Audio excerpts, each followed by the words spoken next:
Welcome everyone to AEW Revolution post show. I'm Willie Guns. This is the recap, and before we recap the show, we gotta talk about the end of the pay-per-view.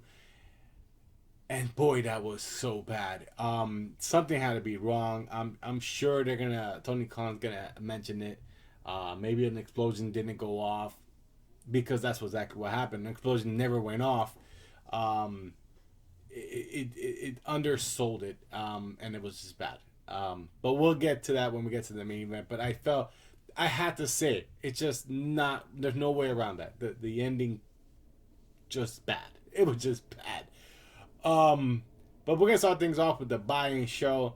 Britt Baker teamed with Moxie to take on Thunder Rosa and Rio. Great match.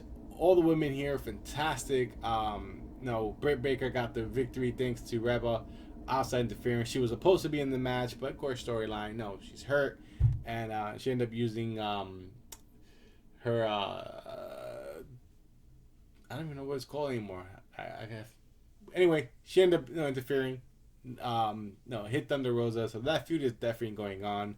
Continue, I should say, and yeah, a good match to start the pay per view or lead into the pay per view. We start things off though proper with the pay per view. We start with Young Bucks defending against MJF and Chris Jericho. I was gonna say the inner circle members, and there was a good solid match. No, it's a tag team match with the Young Bucks. Chris Jericho and MJF. All four men are fantastic in the ring. The Young Bucks retained their titles. Solid match. No, happy to see that the Sammy storyline was not involved in this. This was just what it was. A solid match. There was a little bit of interference from Wardlow. That's okay. It didn't change the results of the match. Young Bucks win. No, and of course MJF and Chris Jericho are now teasing some changes are coming. We'll see what that happens.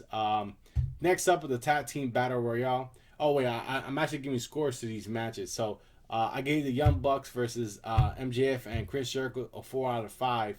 The tag team battle royal started slow, but definitely picked up. Jungle Boy Jack Perry is definitely going to be a mega star. The fans love him. It's just right now I think the title pictures are a little packed. So, might not have the best time to give him his push. But, you could definitely see it. You can feel the anticipation. He was left in there with Pac and, oh my God, Ray Phoenix. Ray Phoenix, yes. And then, Ray Phoenix and Jungle Boy were the last two. Fantastic exchange and teasing of who's going to get eliminated. Great. It was a great match. I gave that a 4 out of 5. Like I said, it did start a little slow. It also had a feeling that it didn't belong in the pay-per-view to begin with. But the second half of that match is a phenomenal quality match. So definitely excellent. Sheeta defending her AEW Women's title against Rio. Mrs. Nui. I'm bad with Japanese names. Forgive me. This was a fantastic match. I gave this match a 5 out of 5. It was just hard hitting. It had great ring awareness from both competitors. These women are some of the best. There's been a lot of complaints about AEW's women's division where this feels like there's no storylines, there's no push for them. But when you get matches like this, I think all is forgiven.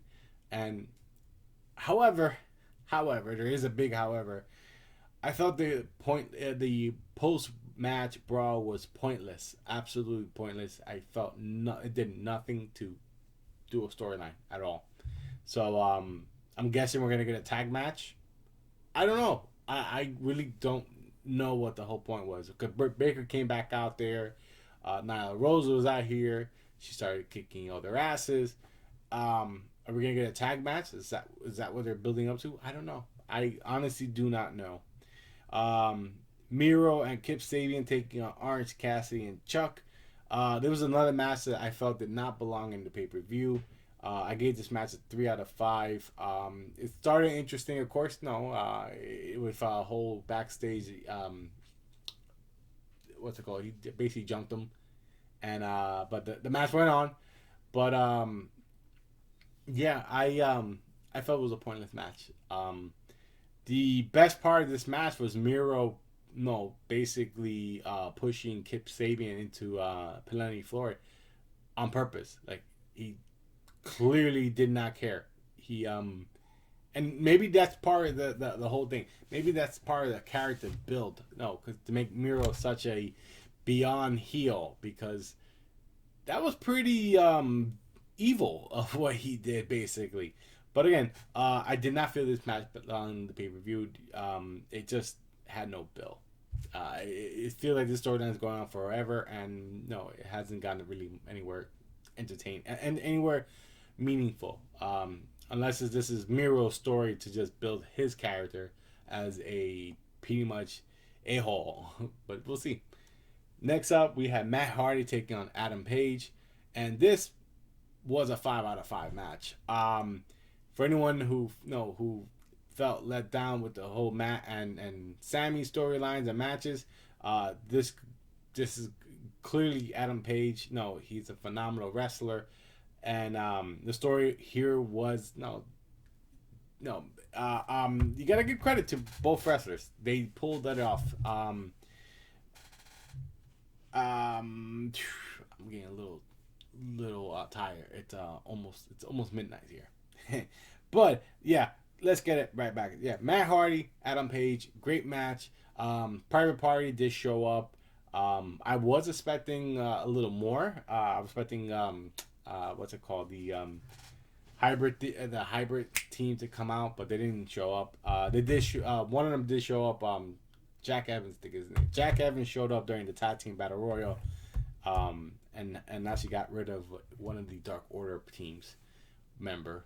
But I was expecting him to show back up here. Didn't show up. Dark Order did show up though, and there was a little spot. They saved Adam Page and set up the lariat move, and then a feel good moment with a great hug at the very end. One side note that I put here.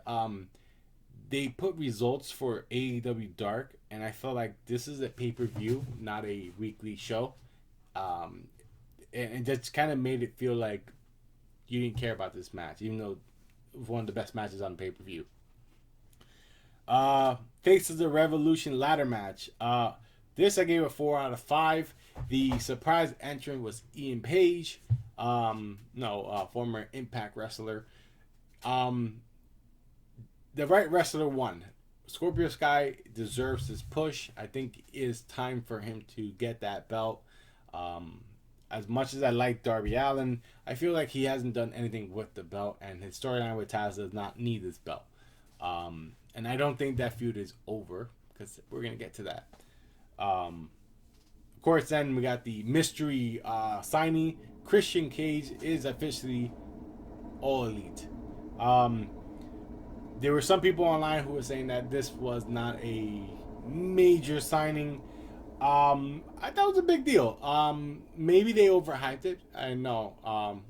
I think some people were like thinking Brock or CM Punk or RVD or Kurt Angle. I mean, Kurt Angle put that little tease, but that wasn't that be anything.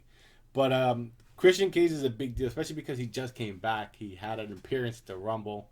So I think his face here will be a fresh face to see, and they go, wait, hold on, he was just in WWE less than 2 months ago. So interesting. We'll see what that comes out.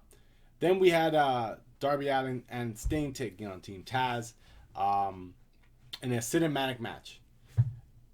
I gave the Face of the Revolution ladder match a 4 out of 5. The Sting, Darby, Taz, 3 out of 5. As much as I don't mind cinematic matches, I didn't want to see it. I just didn't really care for it. I thought there was some cool moments in it, but other than that, it's a cinematic match. It's not something that I want to go, oh yeah, it's a must see. Um, Now, as far as, like I said, that feud is not over. We know it's not gonna be over because it's just not one of those feuds that you're gonna see over. I am pretty sure they're gonna cost Darby Allin the title on Wednesday. It's just my prediction, and could be wrong, but I would do it. I think it's time to just move that title along. Main event time: Jon Moxley taking on Kenny Omega for the AEW World Title in a exploding barbed wire death match. And like I said earlier in the beginning, the ending was bad. The match itself was fantastic. I gave the match a 4 out of 5. My only issue with the match was the ending was going to be predictable. I knew that the Good Brothers were going to show up and help Kenny Omega win. I think it's pretty obvious. No, Jon Moxley is going to be taking his leave because he has a baby on the way. Eddie Kingston coming out at the end to protect Jon Moxley would have been a feel good moment if the explosions actually happened. And unfortunately, I think something did not explode. I think the pyro didn't go off, and because of that, it just they sold it even though it shouldn't have been sold. And I think someone should have gone in there and say no, tell them to get up because it didn't happen. There was no explosions, and it would just look bad. But as far as the match itself goes, the match itself was great. There was some moments that were pretty gruesome. I enjoyed it. I didn't think anything was too bad. There was a lot of blood, so if you can't stand the sight of blood, it is what it is. It was a bloody match. But no, as far as that ending goes, that ending is going to be talked about and is going to be laughed at very, very much. So hopefully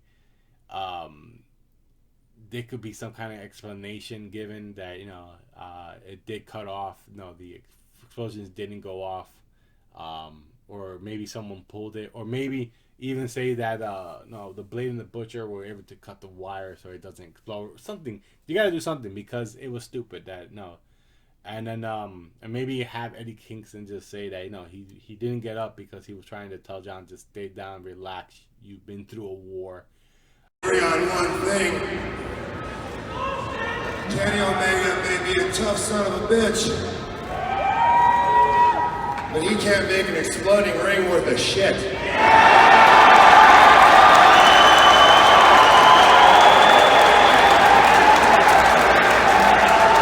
Because he definitely was a war. But again, like I said, that ending was brutally bad in that sense. What do I give the pay-per-view as a whole? I was entertained from beginning to end. Regardless of the ending, it was a great pay-per-view. Maybe a little long. I think it was. It went past the 11 o'clock over here in the East Coast. And anytime a pay-per-view goes over 3 hours, it's going long. And like I said, there were matches that felt like should not have been part of here. You could have just put them in the buy-in, and I would have been fine with that, or not even have them. Like I said, the Miro and Kip Sabian should not have been on pay-per-view. You could have just done that on Dynamite. The Christian Cage Dynamite that didn't really need to be a pay-per-view thing. I think that someone mentioned on Twitter that they overhype these things, and because they overhype it, and when you get disappointed, it just leaves a sour taste. I can understand that. I'm not gonna say here that it doesn't. But like I said, pay-per-view was good. I give the pay-per-view a solid 4 out of 5. But if you guys disagree, let me know. Make sure to leave a comment, and let me know which part you agree with, which part you disagree with, and what you guys rate the pay-per-views and the matches themselves. It's late, so I'm going to get some sleep as I have regular work tomorrow. Until then, guys, I will be back next week with Snyder Cut news or review. I'm watching that for sure. And if you didn't check out the UFC fight, I'll leave a little card here somewhere. You can click on it. You get my opinions on it. And like I said, make sure to subscribe. Make sure to like this video. And I'm sorry I didn't do no green screen this time because it's late. I'm tired. Until then, guys, good night.